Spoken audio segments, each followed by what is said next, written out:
இங்க நம்ம கிட்ட என்ன இல்லை அப்படின்னா நல்ல தலைவர்கள். நல்லா படிச்சவங்க அரசியலுக்கு வரணுமா வேண்டாமா? உங்களை தான் கேட்கிறேன். நல்லா படிச்சவங்க அரசியலுக்கு வரணுமா வேண்டாமா? ஓகே, ஆர்வம் எனக்கு புரியுது. பட் இப்போதைக்கு படிங்க, மீதி எல்லாம் அப்புறம் பார்த்துக்கலாம். அது தெரிஞ்சுக்கிட்டாலே இந்த ஒரு சில அரசியல் கட்சிகள் செய்கிற இந்த பொய்யான பிரச்சாரங்களை எல்லாம் நம்பாமல், இந்த போதைப் பொருட்கள்லாம் இதெல்லாம் கண்ட்ரோல் பண்ணுறது அரசோட கடமை, இதெல்லாம் யங்ஸ்டர்ஸ் இதிலேருந்து காப்பாற்றுறதெல்லாம் அரசுங்களோட கடமை, இப்போ ஆளும் அரசு அதெல்லாம் தவற விட்டுட்டாங்க அப்படின்றத பற்றிலாம் நான் இங்கே பேச வரல. அதுக்கான மேடையும் இது இல்லை. Success is never ending, failure is never final.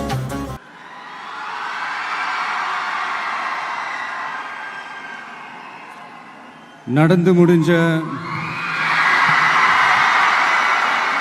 10வது மற்றும் 12வது தேர்வில் சாதனை படைத்த என்னுடைய தம்பி தங்கைகளுக்கும், இன்னைக்கு பெருமையோட வந்திருக்கிற அவங்களுடைய பெற்றோர்களுக்கும்,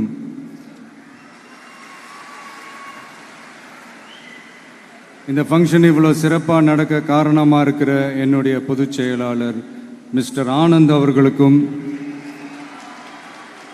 மிஸ்டர் ராஜேந்திரன் அவர்களுக்கும், தமிழக வெற்றி கழகத்தினுடைய தோழர்களுக்கும்,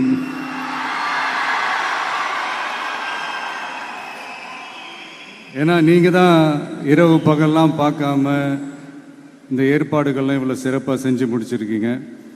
மற்றும் என் நெஞ்சில் குடியிருக்கும் என்னுடைய நண்பா நண்பிகள், உங்கள் அனைவருக்கும் என்னுடைய பணிவான வணக்கங்கள். மீண்டும் ஒரு முறை எதிர்கால தமிழகத்தின் இளம் மாணவ மாணவிகளான உங்கள் எல்லாரையும் சந்திக்கிறதுல எனக்கு ரொம்பவே மகிழ்ச்சி. அதாவது இந்த ஒரு பாசிட்டிவ் பவர் இருக்கிறவங்கள பார்க்கும்போது ஆட்டோமேட்டிக்காக ஒரு எனர்ஜி, ஆட்டோமேட்டிக்காக ஒரு கெமிஸ்ட்ரி ஒன்று ஒர்க் அவுட் ஆகும்னு ஒன்று சொல்லுவாங்கல்ல, அது இன்னைக்கு காலையிலேருந்து எனக்கு பயங்கரமாக ஒர்க் அவுட் ஆகிட்டுருக்கு. உங்கள் எல்லாரையும் முகத்தை பார்த்ததுலேருந்து.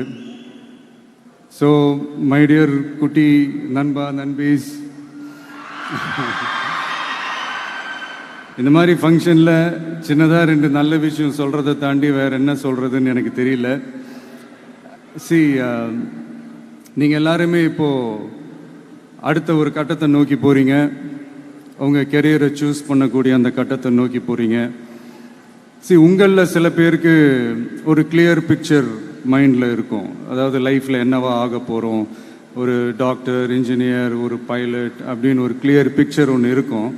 அதில் ஒரு சில பேருக்கு அந்த ஒரு டிசிஷன் மேக்கிங்கில் சின்னதாக ஒரு தொய்வு ஏற்படலாம், சின்னதாக ஒரு கன்ஃபியூஷன் ஏற்படலாம். அவங்க எல்லாருக்குமே நான் சொல்லிக்கிறது என்னென்னா, எல்லா துறையுமே நல்ல துறை தாங்க. நீங்கள் எதை தேர்ந்தெடுக்கிறீங்களோ அதில் உங்களுடைய முழு ஈடுபாட்டோட உங்களுடைய 100% உழைப்பை போட்டிங்கன்னா அது யாராக இருந்தாலுமே வெற்றி நிச்சயம்தான். அதனால் உங்களுக்கு பிடிச்ச துறையை நீங்கள் தேர்ந்தெடுங்க. அதில் இருக்கிற ஆப்ஷன்ஸ் எல்லாம் ஃபஸ்ட்டு தெரிஞ்சுக்கோங்க. உங்கள் பேரண்ட்ஸ் கிட்ட டிஸ்கஸ் பண்ணுங்கள், உங்கள் ஸ்கூல் டீச்சர்ஸ் கிட்ட டிஸ்கஸ் பண்ணுங்கள்.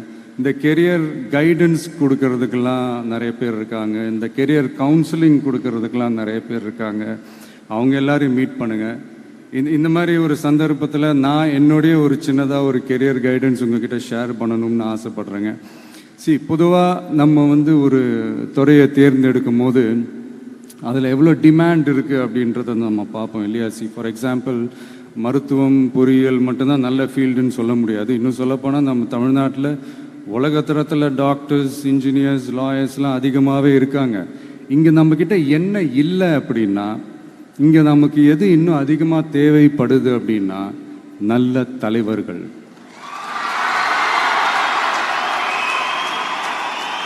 நான் தலைவர்கள்னு சொன்னது வெறும் அரசியல் ரீதியாக மட்டும் சொல்லலை. இப்போ நீங்கள் ஒரு துறைக்கு போகிறீங்க, அதில் நீங்கள் சிறந்து விளங்குனீங்கன்னா அந்த ஒரு தலைமை இடத்துக்கு உங்களால் ஈஸியாக வர முடியும்.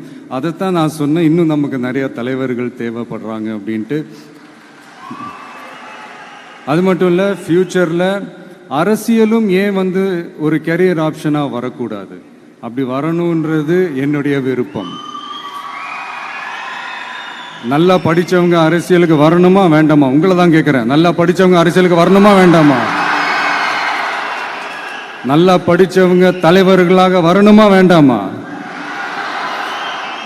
ஓகே, உங்கள் ஆர்வம் எனக்கு புரியுது. பட் இப்போதைக்கு படிங்க, மீதி எல்லாம் அப்புறம் பார்த்துக்கலாம். அதே மாதிரி நீங்கள் படிக்கும்போதே மறைமுகமாகவே நீங்கள் அரசியலில் ஈடுபட முடியாது. எப்படின்னா ரொம்ப சிம்பிள். நீங்கள் ஒன்றும் இல்லை, நீங்கள் டெய்லி இந்த நியூஸ் பேப்பர்லாம் படிங்களேன். படிக்க படிக்க உங்களுக்கே தெரியும், ஒரே செய்தியை ஒரு நியூஸ் பேப்பர் ஒரு மாதிரி எழுதுவாங்க, அதே செய்தியை இன்னொரு நியூஸ் பேப்பர் இன்னொரு மாதிரி எழுதுவாங்க. ஒரு செய்தியை ஒரு நியூஸ் பேப்பரில் ஃப்ரண்ட் பேஜில் ஹெட்லைன்ஸில் போடுவாங்க, அதே செய்தியை இன்னொரு நியூஸ் பேப்பரில் கடைசி பக்கத்தில் கூட போட மாட்டாங்க. நீங்கள் நியூஸ் வேறு, ஒப்பீனியன் வேறு, செய்தி வேறு, கருத்து வேறுங்கிறது உங்கள் எல்லாருக்குமே தெரிய வரும்.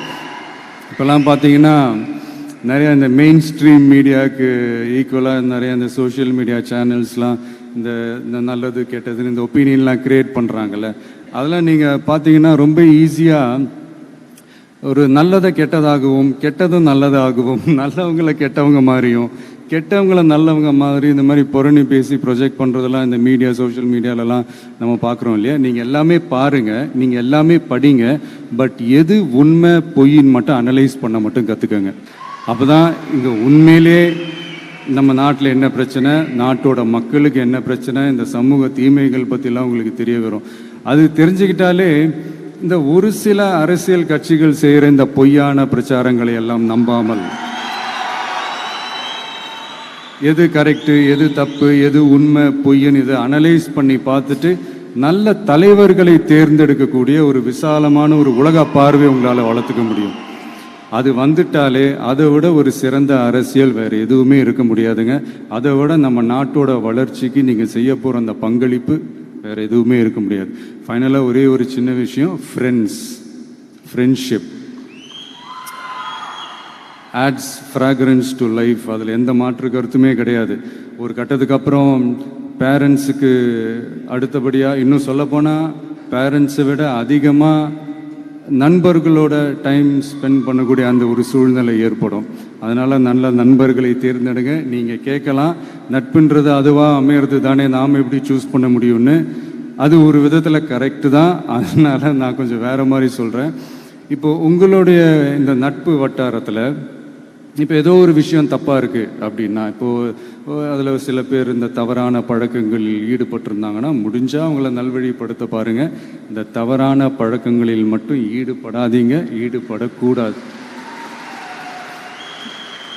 நான் முன்னாடியே சொன்ன மாதிரி தான், உங்களோட அடையாளத்தை எக்காரணத்தை கொண்டும் இழந்துடாதீங்க. Don't lose your identity at any cost. இது நான் ஏன் இவ்வளோ வலியுறுத்தி சொல்கிறேன்னா, இப்போ ரீசெண்ட் டைமில் நீங்கள் பார்த்தீங்கன்னா நம்ம தமிழ்நாட்டில் இந்த போதை பொருட்களுடைய இந்த பயன்பாடு அதெல்லாம் வந்து முக்கியமாக யங்ஸ்டர்ஸ் மத்தியில் ரொம்பவே அதிகமாயிருச்சு. ஒரு பெற்றோர் என்ற முறையில், ஒரு அரசியல் இயக்கத்துக்கு தலைவர் என்ற முறையில் எனக்குமே ரொம்ப அச்சமாக தான் இருக்குது. சொல்லலாம், இப்போ வந்து இந்த போதை பொருட்கள்லாம் இதெல்லாம் கண்ட்ரோல் பண்ணுறது அரசோட கடமை, இதெல்லாம் வந்து யங்ஸ்டர்ஸை இதிலேருந்து காப்பாற்றுறதெல்லாம் அரசுங்களோட கடமை. இப்போ ஆளும் அரசு அதெல்லாம் தவற விட்டுட்டாங்க அப்படின்றத பற்றிலாம் நான் இங்கே பேச வரல. அதுக்கான மேடையும் இது இல்லை. நான் என்ன சொல்ல வரேன்னா, சில நேரத்தில் அரசாங்கத்தை விட நம்ம லைஃப்பை நம்ம தான் பார்த்துக்கணும், நம்மளுடைய சேஃப்டியை நம்ம தான் பார்த்துக்கணும். ஸோ உங்களுடைய செல்ஃப் கண்ட்ரோல், உங்களுடைய செல்ஃப் டிசிப்ளின் அது மட்டுமே வளர்த்துக்கோங்க. Say no to temporary pleasures, say no to drugs. எனக்காக இது ஒரே ஒரு வாட்டி ரிப்பீட் பண்ணுறீங்களா? Say no to temporary pleasures, say no to drugs. இன்னும் ஒரே ஒரு வாட்டி please. Say no to temporary pleasures, say no to drugs. Thank you. இந்த உறுதிமொழியை நீங்கள் எல்லாரும் எடுக்கணுன்ட்டு ரொம்ப தாழ்மையுடன் கேட்டுக்கிறேன். மற்றபடி வேறு ஒன்றும் இல்லை.